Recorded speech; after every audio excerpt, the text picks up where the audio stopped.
pour réorienter l'argent que peuvent faire les financiers. Plutôt, par exemple, dans le financement des énergies renouvelables que dans les forages offshore.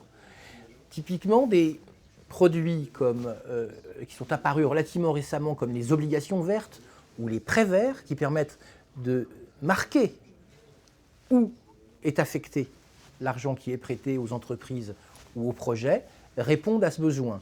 De même, lorsqu'on regroupe dans des fonds qui ont une spécialité des investissements qui sont destinés à des secteurs qui sont favorables à la transition, on répond à cette question. Où va l'argent ? Une question qui est proche de la première, mais un petit peu différente. À ça répondent aujourd'hui les créations de fonds, de produits financiers qu'on appelle d'impact. C'est-à-dire qu'ils vont se demander quels résultats ils ont sur le terrain. Par exemple, combien d'émissions de gaz à effet de serre ils ont permis d'éviter, ou combien d'emplois ils ont permis de créer quand il s'agit de fonds d'impact social.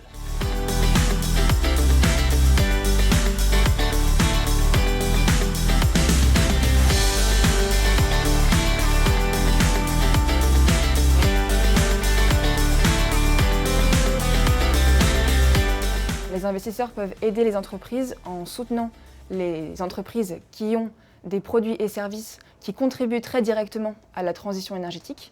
Et pour les entreprises qui dépendent encore beaucoup du carbone, les aider à se transformer pour s'engager vers une trajectoire qui est réellement bas carbone. Et le dernier point, c'est qu'il faut aussi aider ces entreprises à se préparer à un climat qui va changer en s'adaptant.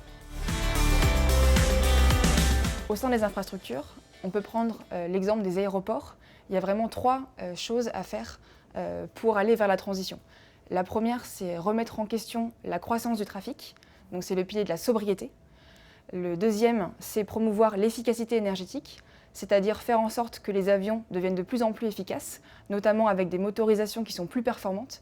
Et le troisième, c'est la mise en place des énergies renouvelables et donc de carburants alternatifs, par exemple le biocarburant.